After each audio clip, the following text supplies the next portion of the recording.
Thank you for allowing me to address my own vanity, meaning my own fear and ego, to become more comfortable and trying to slow down my pace to give you, or to share with you, the message that comes through me on this subject about resilience.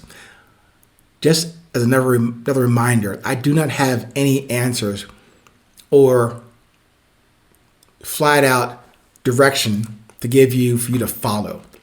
I certainly don't want you to follow me in anything. I know typically when you're discussing Twitter, Instagram, Facebook, it's all about the following, all about the numbers, all about the clicks. I only want one click from you. I only want you, what you have done today, to click on this episode, to listen to it, digest it, spit it out, or internalize it and use it on your journey, on our collective journey towards resilience every day, every moment. Today's topic is called Inversions of ONE. Inversions of ONE. Now again, hopefully you have an idea, if you have a chance to peruse my website, 820podcast.com, you can get a sense for not how I think, how I observe and attempt to communicate whatever visions, ideas, or perspectives I might have gleaned in my lifetime. I just want you to get an idea on the website, the outside structure. Of course, you can never know me until you get to know me or talk about me or talk to me. But at least I'm giving you a summary as best I can and as short as I can to not to abuse your attention span or your interest. But at least you get an idea of who you're listening to today. So given all that, I am a lover of words and concepts and processes. So this thing about inversions of the word one, O-N-E, is what we're talking about today. So the first inversion of the word one is neo, N-E-O. The second inversion of the same word is eon, E-O-N. So I kind of came up, no, I didn't come up with it. It came to me for the topic today about inversions.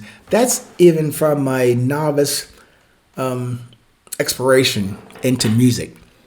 When you're trying to learn music, in my case, trumpet, and you're playing chords and you're trying to understand the chord structure of a melody or a song, some instructors will ask you to consider inversions or inverting a chord structure.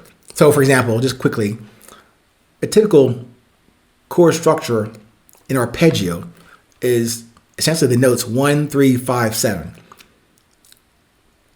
An inversion would be 3, 5, 7, 1. Second inversion would be 5, 7, 1, 3. So that's just another perspective of how that term inversion came into this topic today and where I got it from in terms of music. But given that as a sidebar discussion, why is inversion relevant to resilience?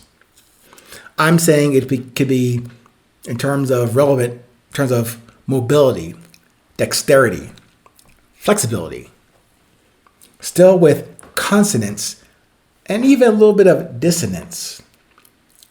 It's all about in music and in conversation, and I'm saying to you, in presence, the rhythm and flow, the tension, the release. There's a song by one of the masters, the giants of jazz music, or even music, even including blues, Mr. John Coltrane. The song called Resolution. And of course, I can even attempt to get to that level of relaying to you in words or in sound that he does to this day.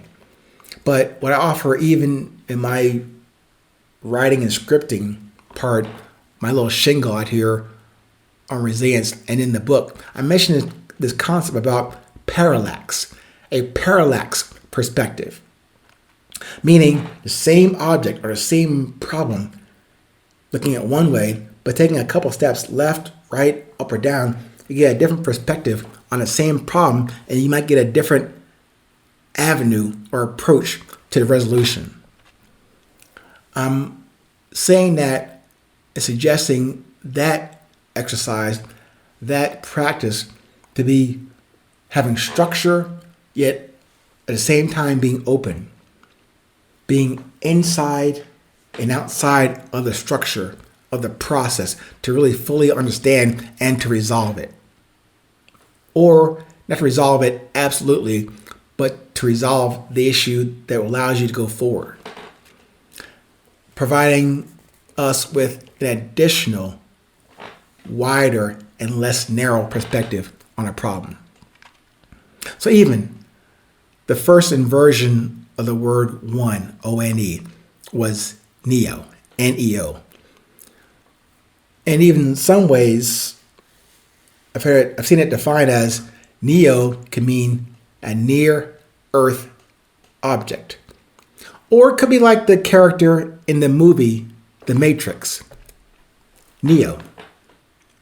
That could be you too, if you choose awareness and not this thing called wokeness. Now, moving on to eon, the second inversion, E-O-N. That's a long time. I guess like, 1,000 years or something? Very long and indefinite. But that's you too.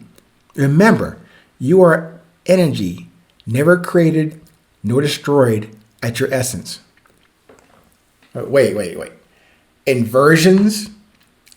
Again, I'm a movie buff in some ways, like the movie Tenet, being inverted in an evolving and yet devolving world at the same time. Even for me, that's a hard concept to get my heart around, but it's still exciting to me. Maybe it's a bridge too far for this episode about resilience and about inversions of the word one. But let's just say these inversion perspectives are just of you and me. As a neo, to gain an upper and wider view of our smaller selves in this galaxy, observing yourself from a near Earth object view. And in terms of duration for you and I, eon can work, not in support of procrastination and what we have to do, maybe just a contextual view to take time out of the equation in what we do or don't do on a daily and moment-to-moment basis. There's no need to rush or to wait, just to do from a new view on purpose and message, and from now, this present moment. So, you got time for inversions? You are one of a kind. Observe and communicate your beauty inverted. Stay present. Stay current. No matter where you are in this world, it's always 820.